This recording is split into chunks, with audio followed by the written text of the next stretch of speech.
Just guessing. So, let's open with prayer.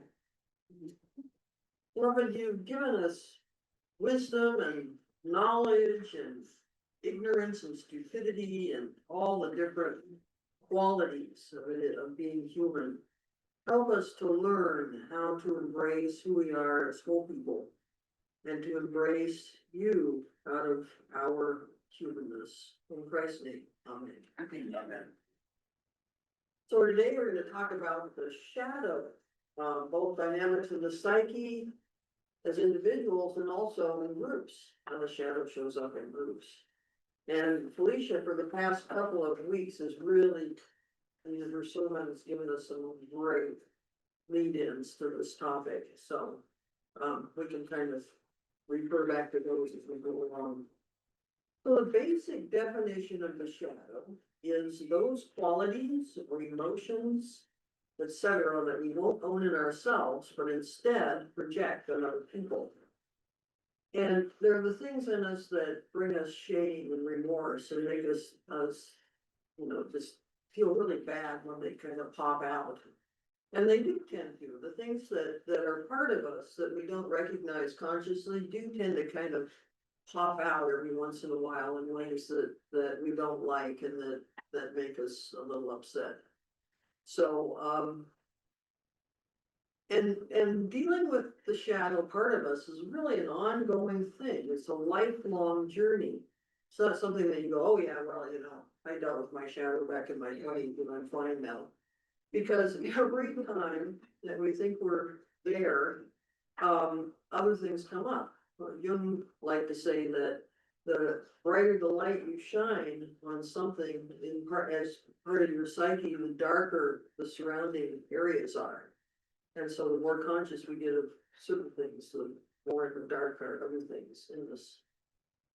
So there are wounds also, especially those that our close loved ones see and we don't. Kids are great for this. I mean, if you could stay on the because they're likely to say, well, you didn't do this. Exactly. And they're right, most of the time because they've lived in the shadow of their parents. And so they kind of know things that others see and we don't. And a lot of times we repress them entirely, meaning that we don't have any sort of knowledge that we're doing something until or unless it's pointed out by somebody else, or until we project it. And that's another good cue for us to see what we're doing. Because a projected shadow, what we do with it is we tend to look out at somebody else and say, oh, ugh. Whatever the tendency is, whatever the attribute is, we'll say, I really hate that. And sometimes it'll be strong enough that we want to get rid of them entirely.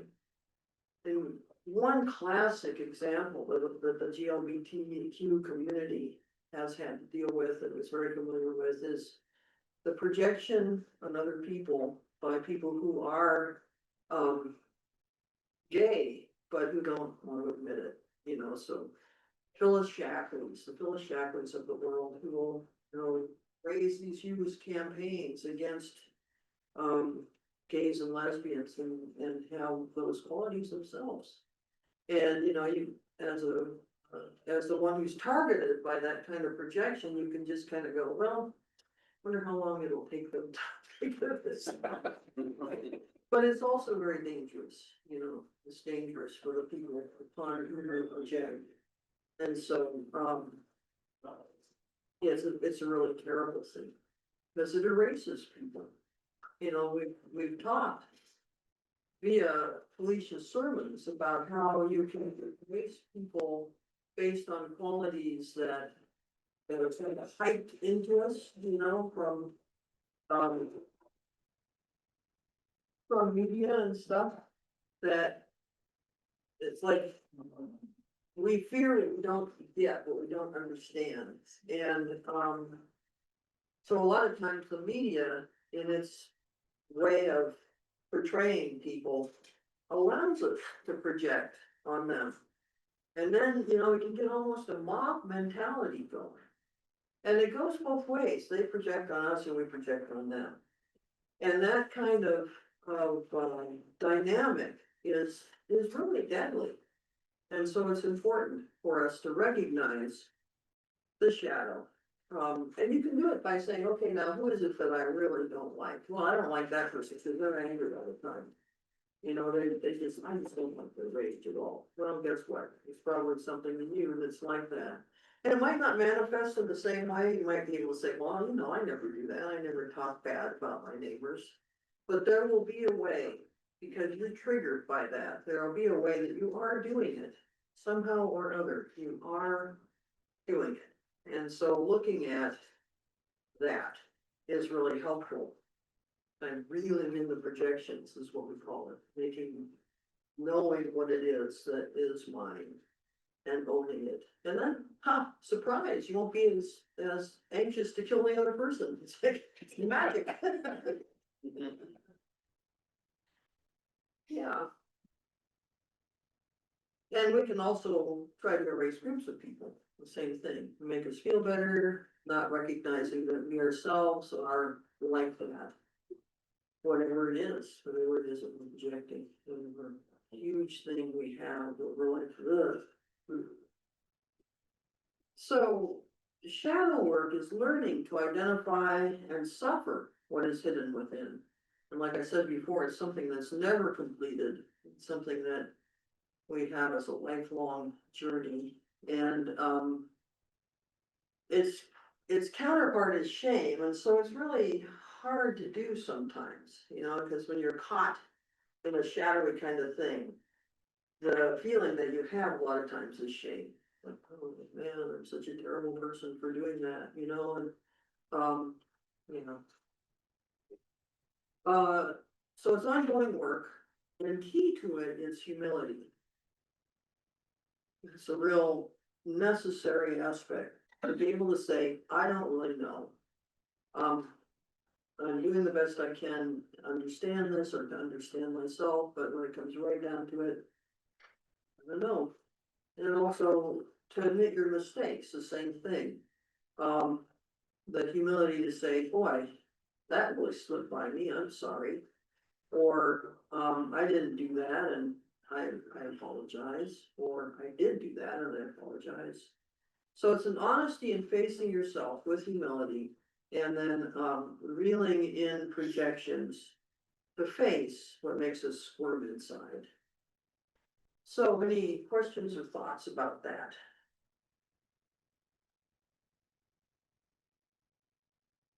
Just thought of how freaking hard it is to do this work.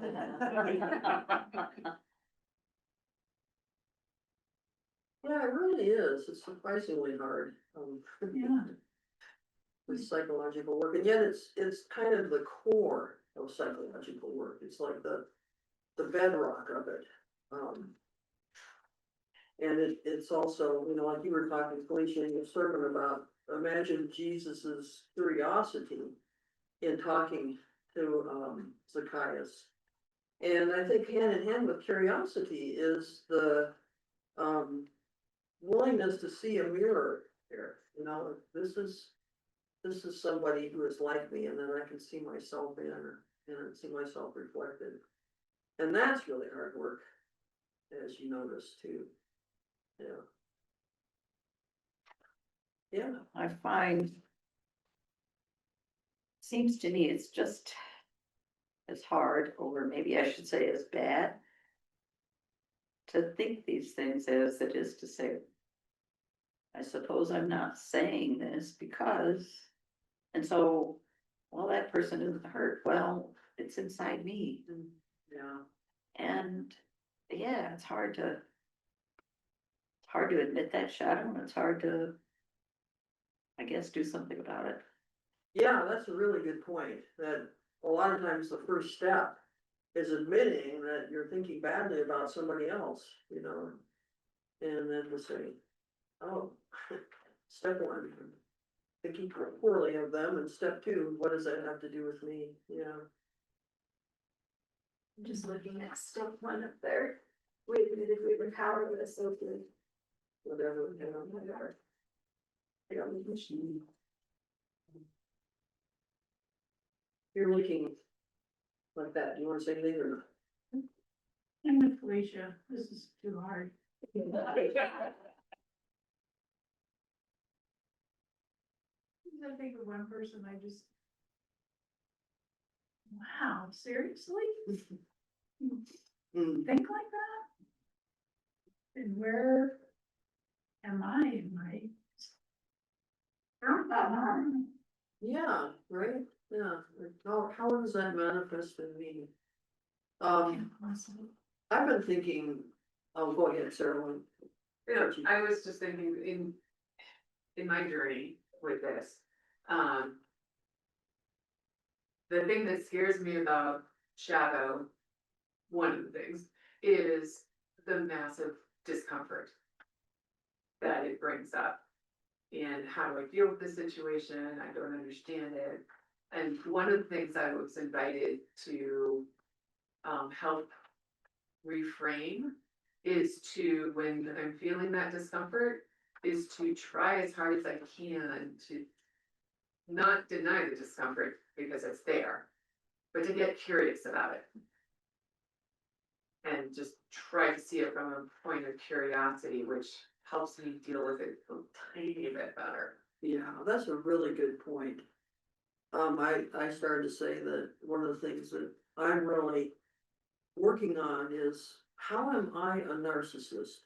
You know, to put it that way, kind of takes it out of the, wanting to kill the other person that I'm just so upset with, you know. And, but still gives me the opportunity to explore it. So what is it that in me is like that? And, you know, so far I've identified that one thing is the real desire to make the world my place, you know, that I'm right, and so therefore the world should be like what I envision it to be. And anybody who gets in the way of that, no, you know, they're wrong. So that's one thing.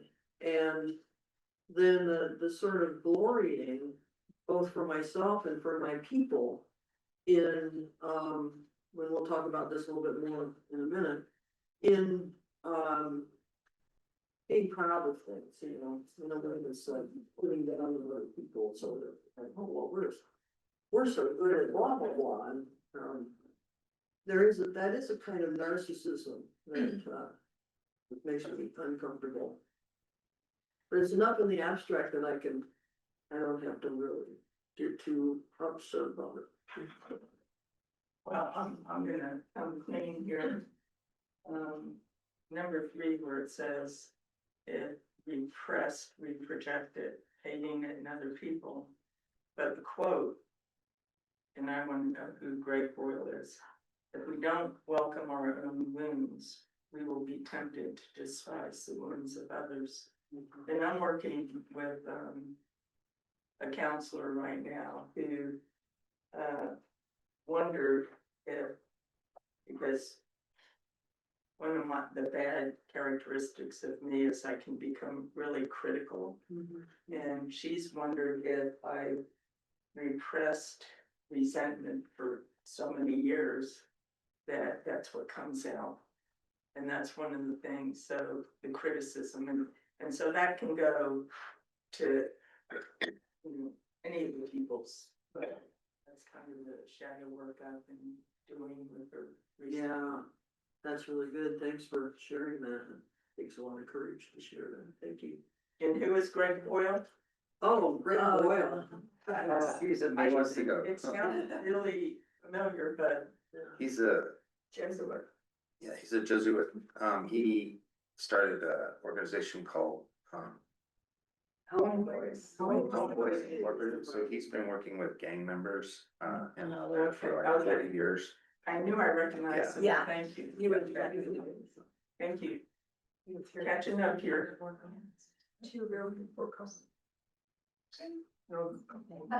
A similar quote to that, Rick Boyles, is something that Jadora said, that if we don't give our pain a chance to transform us, we will transmit it. So Yeah. that transforming work was the shadow work, I think, at least for me, so. Well, it's part of it, certainly, yeah, um. To really embrace what it is that's wounded us is really important and really hard. And a lot of times take some companions like a counselor or, really good, honest partners and a combination of the two oftentimes, yeah. I think the collective part is so important for me, The which, the collective part, right? When we sit, so I'm in Al-Anon, so those stuff, so our stuffs, and just the humility when everybody shows up and says, this is what I got. Then it sort of takes away this, the individualized shame, because I think for me, I just felt, it's just me. Right, I'm the only one who has a shadow, which is its own kind of narcissism. Right? yes, that's. That's a good point of Right. But the more we kind of just say it, for me, it's not as terrifying. And it actually can be kind of fun. Right, after you build up that, trust with people to say, oh my gosh, I didn't believe what I saw in myself today. This is just part of the human journey, but for so long, this shame kept me from even looking, just so terrified of what I would find. Does it make you kind of chuckle every now and then? Oh, yeah. And, Yeah. Yeah, kind of exactly that expression. I'm a jerk too. Yeah. Along your lines, Lori, of narcissism, what I've been working with since 2016 is who do I build walls to keep out? Mm. And there's a lot. Yeah, that's been very humbling. Yeah, for me too, because I have this whole idea of myself as a wall taker down, and. Yeah, not so much. Yeah. Yeah. Was there another comment over there? Mm.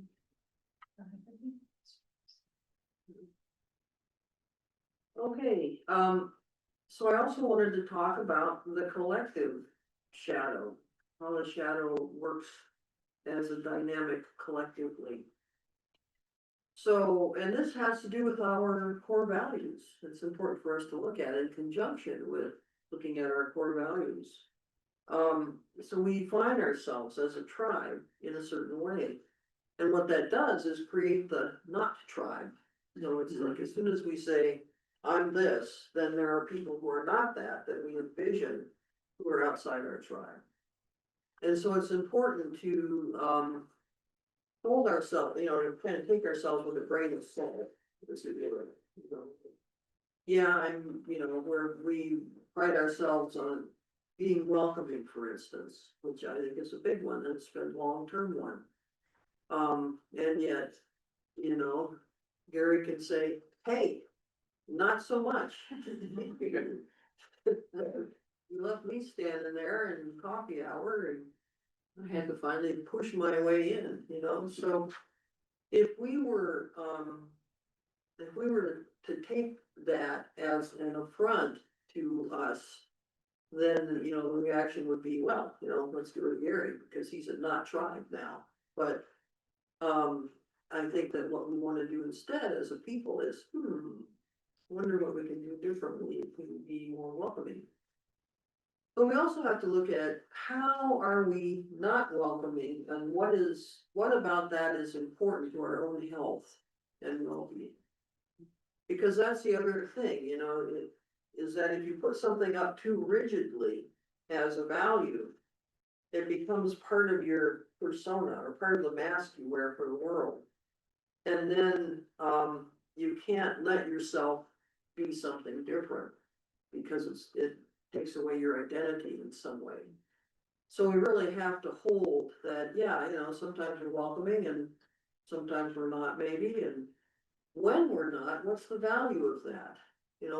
What's good about being not welcoming? So anybody got any thoughts about that? I mean, we say, yeah, we're embracing of new people and all people and, And we have the sign on our door that says no ice without. Court order, right? Not welcome and awesome. Right, there's both, I think they're both really true because. You know, there's the pieces about, for me, there's like. Welcoming everybody means a lot of things, like to welcome everybody truly means. We don't allow. The people that are here to exclude. Or the people that come in to exclude other as well. And so there's a sense of people who would exclude other people, they're welcome, but not without guidelines around you. Yeah, good point. So, I mean, it's rather than making it a global statement, it comes with responsibility. So if you want to be part of that which is welcoming everybody, there's the responsibility to not exclude, to not support exclusion. Right? Yeah, one of the churchy things we do though. I've seen it where we make a big deal about welcoming people. Well, they're not just a little being that comes in on Sunday and goes away. If they really welcome, they come with their package. And then they have suggestions about how we might change things. And they have new ideas. And that's the piece that we don't always know. And I've seen that happen. Yeah. Searching is difficult. Yeah, so that raises a good point. Both of you raise a good point. It's like around, when we say welcome, and I think part of that radical welcome is being willing to be changed by the people who come to us. Right. Then what kind of structure do we put on that? Yeah, and being able to verbalize that, I think is also part of the welcome. Like what is okay and what isn't in terms of being changed by something. We had an experience on this back in 2005 or 6, where we moved into a neighborhood. This lady moved into the neighborhood from Texas, and she was kind of ornery, and didn't get along with people, picked wildflowers from other people's property, and all the neighbors didn't really like this lady. And we decided to take her to lunch one day. You decided. Well admitted. This is getting better. So we met her at a restaurant one day, and we talked to her just because we needed to know who she was. What's bugging you? Well, what was bugging her was 2 months before she moved there, her 19 or 20-year-old son died of a drug overdose. She was a wonderful lady. Once we understood that and we got to know her. But you can have perceptions of people based on they're undergoing some trauma. Yeah. And they're not themselves. And so that was a lesson. You know, and There's something about what you were saying, because ICE is sort of the tax collector of our time. So how do you look at an individual and separate them out of their tribe, where you can look at them, but are they gonna bring their tribe in, do a bunch of, you know, it's what you preached on today, and something about looking at people as individuals, like, you know, Gary said this. Picker. Yeah, that's tricky. Yeah, for me that hits on something that like. I'm really trying to be more curious, like the curiosity about why. And I'm trying to learn that from Amy. And I keep saying I'm trying because it's really difficult.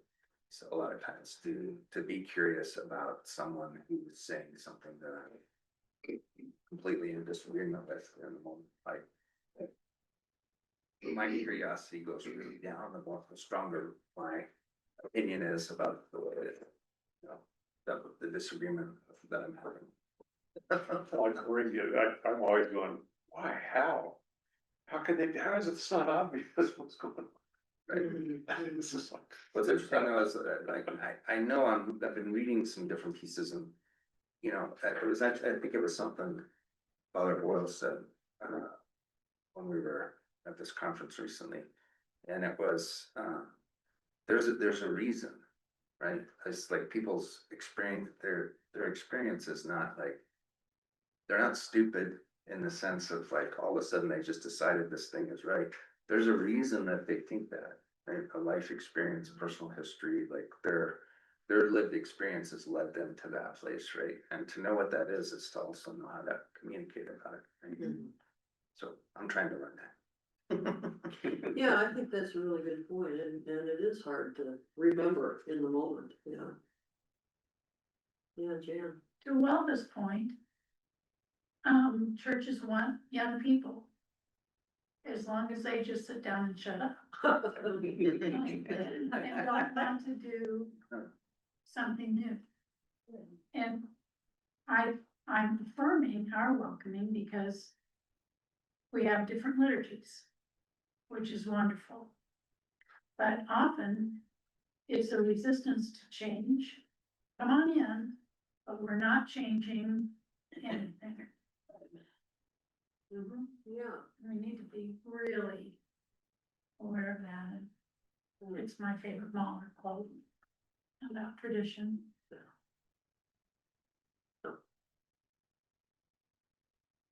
Yeah, so being curious helps. Also, though, I think articulating what our values are around some of the issues that we feel pushed about, you know. So being willing to say to somebody who is telling us about something, well, you know, we really believe that this is important. I can't think of any good examples at the moment, but anybody? Fire roads. Choir ropes, okay.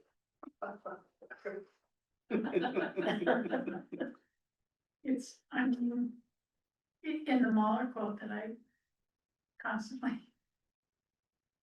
quote is, tradition is not the worship of ashes, but the preservation of fire. So where do we look at that preservation of fire as compared to the worship of ashes? Yeah. Well, we should be in it. Give a comment that goes with that. That's all right. Yeah, okay. I kind of have a story about, I guess, about this whole thing. I did a mission trip with several people in the diocese. And I heard about this trip and I said, oh, I want to do that. So I signed up for it and I went. And I know by far I was the oldest person in the whole group, but I didn't care. So we traveled down to the border of Arizona and Mexico. Into Tucson and around there, we went to a Episcopal church and we met this deacon who he was amazing. But anyway, we did several things there that he kind of pointed us to and encouraged us to do. One of the things is we met with the Border Patrol.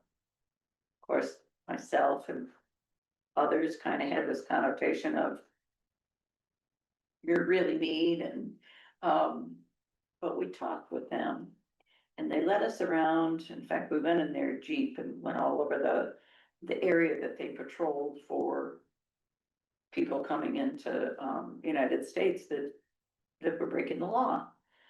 And there was, and I can't remember how this came up now. Somebody in our group who was young, I think maybe it was 19, talked to one of the Border Patrol that we were conversing with, and he was teaching us a lot of things. And she said, well, you know, when you are ready to arrest these people and you see a woman who is maybe your daughter's age and you know what she's going to be going through, what do you think of that? And he really didn't have much to say, he just started crying.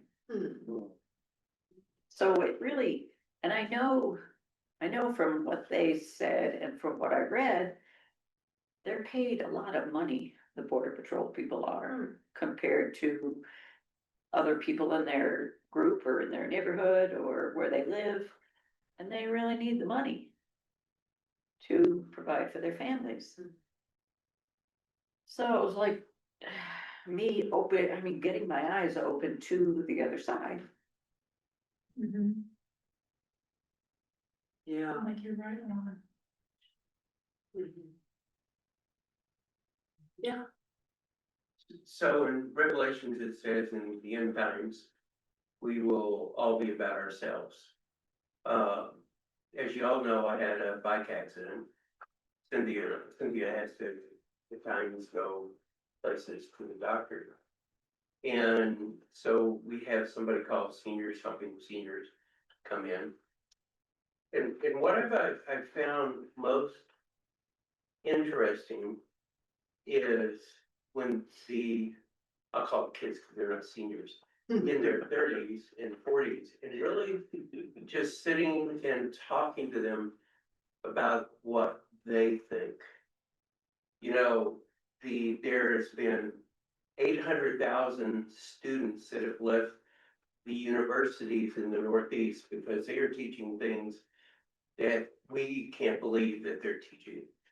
And they're going south to LSU and Alabama and God forgive them, University of Texas, where they're teaching things the right way. But what I'm thinking is, I look around, please excuse me, because I'm one of you. I see old people. And I wonder how many of us think that our way is the way it should be. And we're not listening to other people. Because maybe we came up in an era where things were different and maybe they weren't. I'll tell you what, the kids today are smart. And so I found it very enticing just to sit and talk to them about what the kids today are thinking. So I look out, and I'm not gonna say this critically because Felicia, you and I have had this conversation. We don't have any young people here. And why is that? And so I'm gonna be, just reach out, maybe it's because when people come in, they see old people who it's gotta be their way or the highway. I don't know if that's true. But if you have old young people and you take time to reach them and go, what are you thinking about this? How are you feeling about this?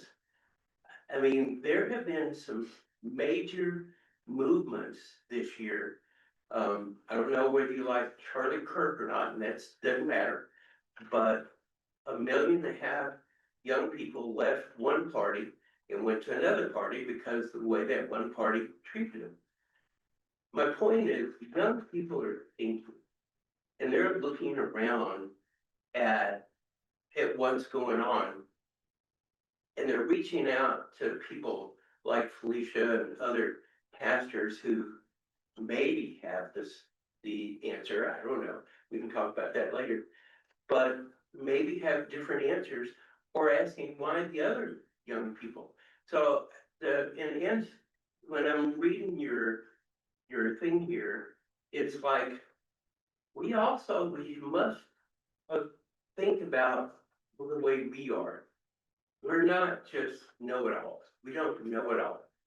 And maybe if we took time to know other people and take them out to lunch and get them to know them, and especially young people, they're thinking different today than we are.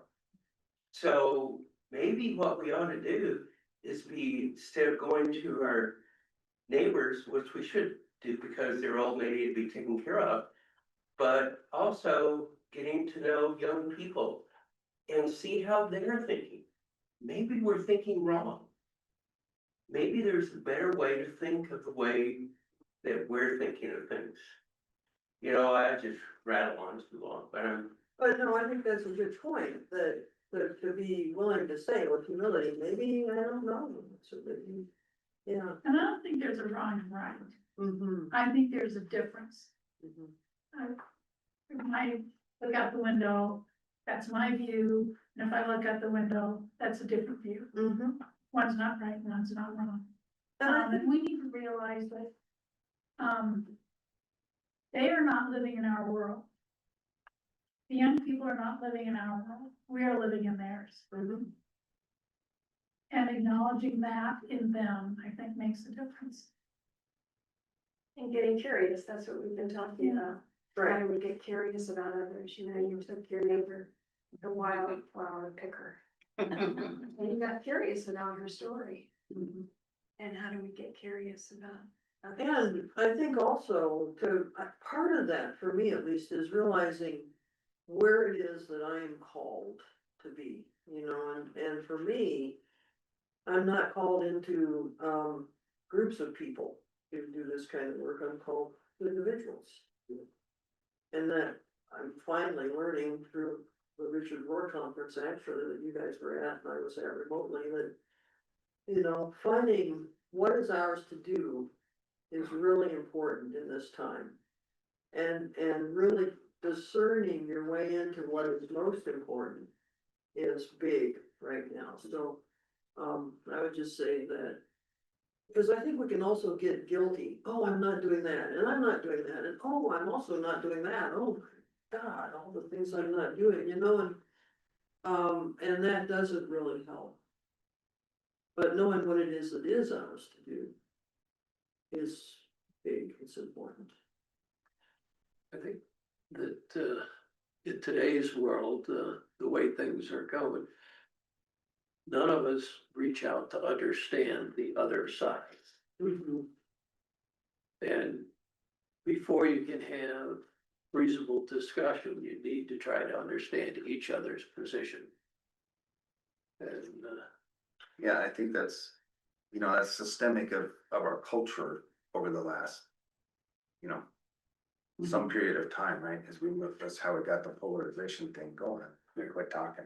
You know, we quit talking about what the other people is, what they're thinking. and feeling. 2,000 years or so. Yeah, probably 6,000. I remember when I lived in Wyoming,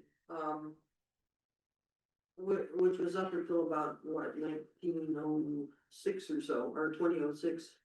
And, there was a real willingness on the part of my neighbors to discuss things, even though they were all Republicans and I was a Democrat, you know, it was like, we had good discussions, we agreed on issues where it was important to, and disagreed where it was important to. I felt like I could talk to my senators in Wyoming, even though they were Republicans and I was a Democrat. And that I would be heard, that I would be listened to. And then that changed in about, the year 2002 or so. I began to notice that there was a real different energy in my community. And it was, epitomized by this one bumper sticker that I saw that said guns, God, and something else that started with a G. And that's that? Glory, guns, God, and glory, and those are the important things. And we can make my stomach punch, you know, so I think things have changed in recent times, certainly there. And Roseanne and I fled, but basically from that, well, from, there were some of the skin circumstances, but you know, that it was no longer a welcoming environment for people who were different.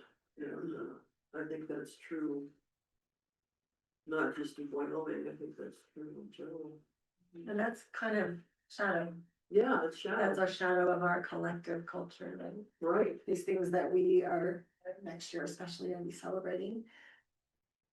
What's the shadow and how is it coming up? And I really, really bristle against it, but I also keep coming back to, if we do our work, that's a good thing that we're noticing, right? right, exactly, yeah. So again, on the collective level, what is our work? Our work is to really see what's going on in us and to really take responsibility for our own craft. And then to really be open to listening to other people, like you all have been saying, you know. Being willing to listen, being open to, let the other point of view in. We also have to remember that evil is a front. Satan is a front. And he's causing a lot of the things that we're hearing to sound good. I think that can go both ways though. I think that, looking for that, the voice of, what do you call it, what is it, it's, the opposite of joining together, you know, the voice of. Discrimination. Yeah, that you can see that, all around, and that's the anti-God voice. I wanted to look at the Jesus in the shadow as part of this conversation, you know, so. And I think some of his stories are meant as jokes, you know, and this one in particular where he says, hey, y'all. Take the beam, the 2x4 out of your own eye before you can, you know, so you can see to take the splinter out of your neighbor's eye. I mean, that's a funny saying, but it's also something that really is important for us to take in, you know, that we can look for the, badnesses out there, but so long as we have that 2x4 in our eye, we're not able to see them, so, yeah. And then the other thing is, you know, sitting there with the woman caught in adultery going, maybe whoever it is who has no sin at all should throw the first stone. You know, it's funny. I think we made it kind of as a joke, but it's also, it's him, you know? So, that I think is the thing. The voice of disruption, the disintegration is that which tears us apart from being able to listen to each other. And, yeah. What else? I think that's a really key thing, you know, it's another place that I really work to separate things out, is like disagreeing with someone's just ideas about, you know, things, their opinions or their ideas about things, and not making that a disagreement about them. That's like their existence, they're a child of God, they are, doesn't matter what they're saying, they are still God incarnate, as we all, you know, in terms of, one bread, one body, right? And to know that and to keep that in my mind as I'm also disagreeing with what you think about the world or how you view the world. I don't see that the same. Right? I think that's a key, you know, that's hard. That's hard for me. That's a really hard thing, is to not let someone's opinion or their, what they're saying.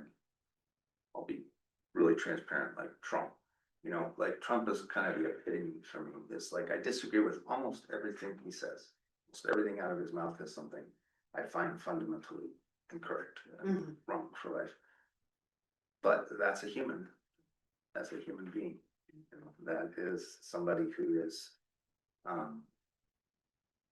part of the one bread, the one body. So it's really holding that and not losing, you know, for me, like, that's always the thing, right? It's like, how do we do that? Because it's like, how do you stay on fire about the world and about wanting to serve humans and serve people and be a good person? How do you stay on fire about that and see that kind of, you know, destruction happening from one person and still be able to see that person as like that saint there, that sainthood? But I think it's available to all of us. It's just really hard. I agree, yeah. We're being encouraged so much to dehumanize other people. Yeah. That's what the algorithms do. to see the other, see them as other. So. It is hard. I was, given a really good way to ask a question. Of someone that might not be along the same belief system, it's just, I'm curious how you came to that thought process. I'm curious, can you explain it to me? Yeah, It's just that curiosity, and it doesn't mean you're gonna agree with them or disagree with them. It's just an invitation to listen. Yeah, it's not that I don't agree, I don't understand. mm-hmm, mm-hmm. Yeah. And all of that is, that's presuming that we're at this kind of, place of comfort inside ourselves and that we're, feeling generous towards the world and that we're not angry and hurt and, hungry and all those other things. And that people haven't been hurting our loved ones and so on. And as soon as those things start happening, then it gets a lot tougher. And I think that we have to have the ability to say, this is tough. And I'm not gonna be able to make it right now because I'm really mad or I'm really upset, I'm really scared or really mad or whatever, Or literally in danger. or in danger, right? Yeah. I think that's why community is so important, right? Because the issue that you can't listen to other people, maybe it's the day that I can. Yeah. And that I can trust you to do it because I know you won't betray me. So even though I'm unable because I'm scared, like you say, I can trust that you will do it for me. And that is a real benefit of community.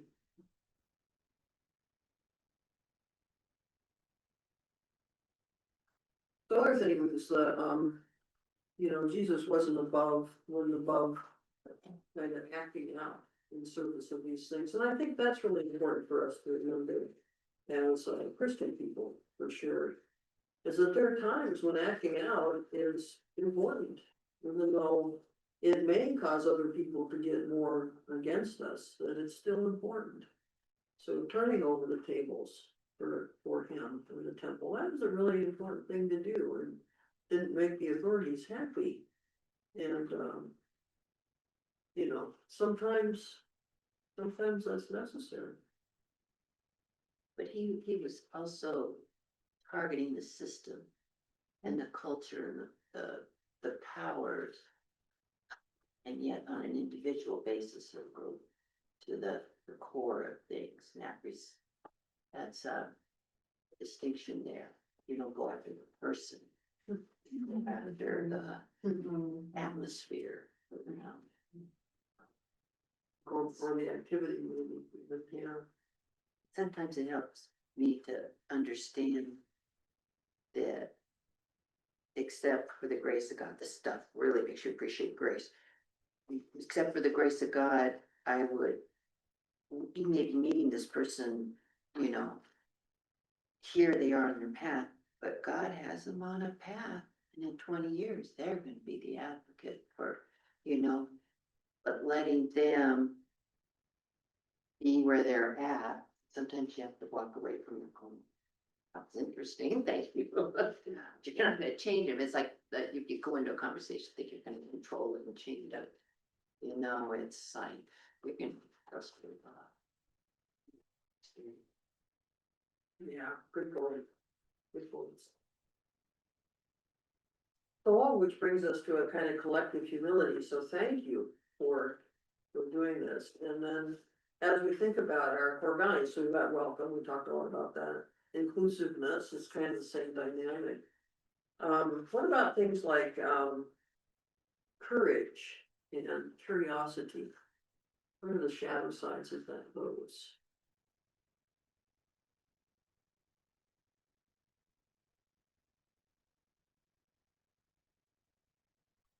sometimes I think courage can, shift over into being strident. And not listening or, just being too set, like, okay, so I have to be courageous and therefore I'm really holding to that. And I'm gonna stop my ears from anything else. Yeah, I like that, that's very well put. Yeah, fear is sort of the opposition of courage. So if you stride out into courage without taking your own fear with you, you wind up sometimes doing damage, you know. Or dead, Or or dead. or So you need the courage. You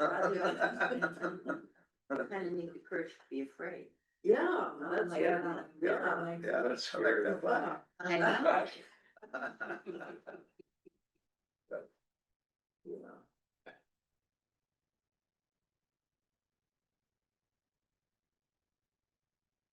And being curious. I have a thought on that one too. Mm. I don't know how to say this. I think one should always be curious. But if you never answer the question of what is it I truly believe? You know, what is my bedrock? When am I going to turn the tables over? Well, maybe they have a reason for doing that. If you just, you use curiosity as an excuse not to take a statement, Right. there's an issue there. Kind of comes back to what you were saying, Raven, about needing also to have our boundaries in the situation, you know, so you can come in and we will really value you and welcome you, and but there are certain things that are important to us as a community, we're not gonna let them step on. Yeah. In this time when you're asking a question to get another, so that you get a chance to say what you wanna say. Oh, boomerang questions? Yeah, boomerang questions like that's not. Do you know when people say, hey, Lori, you going on a trip lately? And Lori says, yeah, we're going. Oh, that's great. Let me tell you about my trip. That's a boomerang question. Yeah, exactly. Yeah. I guess not, that's a way to like, you know, pretend to be curious, but the truth is we just want That's a good an opportunity to speak. I think the other thing, I mean, it's great to be curious. I don't know if this is what Sarah was talking about, but at some point, if you ask a question and it just doesn't get answered, it drives me nuts. I'm just like, can you answer the question? Yeah, it's been a way I to, don't know, that's just me. So. no, I think, yeah, I can relate to that, it's like you want somebody to say where it is they stand, or who it is they are, yeah. Yeah.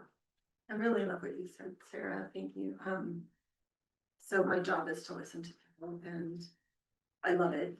And obviously I do not bring my own faith beliefs in and I do not bring politics in, but I hear of all of it. And a lot of assumptions are made about those things for me. They're usually not right. So I'm just realizing I can be totally curious with these people because it's in the relationship. But yeah, if I just did that all the time with everybody and never came back to myself and what I feel, or if I sat there and listened to them but kept my little ticker in my head, yeah, you say that, but I think this and I know you're wrong, right? But yeah, I have to come, yeah, I love learning how you got to that, and I have to have my own core values and not be, yeah, be shaken. I want to be shaken. That's really good. But not to just allow myself to blow in the wind. With curiosity. Yeah. It's really I think good. we also, I think we also have to remember that some of us, like, even I get my information different than he does, but I think that Trump's the best president we ever had. I'm just saying that so I can be opposite him, right? But the point is, we're here to share the word of Christ. So if we try to get into a battle of what's going on in the world, or whether Trump's better or worse, or this or that. We don't really get anywhere where Christ wants us to get. He wants us to share what God in the word says. Does that make sense? We just have to be careful not to get into those kind of things. And yet, I think that, being able to openly talk about where my heart is hurt is important too, as part of that, maybe, you know, it's not, it's, yeah, because I think the bottom line is, you know, like you said, Reagan, that Trump's a guy, he's a person. So it would be a shadowy sort of projection to say, okay, we just want him out of here, you know, we don't want him to exist. And yet, to be able to speak the things that are hurtful, I think is important too. And by the same token, your ability to say, I think he's a great president, is also something welcome in this space, you know? To say, here are the things I think he's doing that are good things. Because again, that takes us out of the black and white push and pull place. I was gonna go back to, the very beginning, and where it says, talks about the shadow work and humility is the key. And I find myself, and it's hard, by the way, but if there's someone, politician or person, family member, I just completely disagree with, the humility part is moving to prayer. To pray with as honestly as I can for that situation, that person. And that's hard. By the way, that's hard for me to do. It's like there's gotta be a balance between, not being able to do anything because you're being so understanding. Right. You know, you have to be able to act on behalf of your own beliefs and understandings. And at the same time, I think you're right, that humility, you know, especially prayer is really, really important. Because we've got to move to the Imago Dei, where regardless, we have to be willing to God. I think. That's just my thought. Absolutely. So there you go. What a wild thing. Oh, that we're all, every one of us is created in the image of God. Whoa. Yeah. As a funny-looking guy. This is a God bigger than we can comprehend, isn't it? Yeah. With a sense of humor.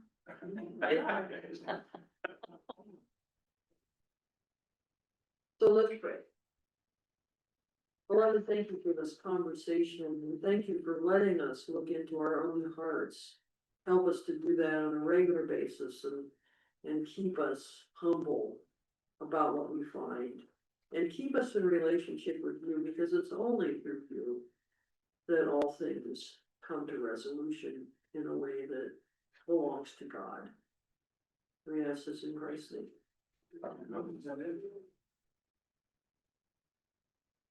Thank you. Sorry.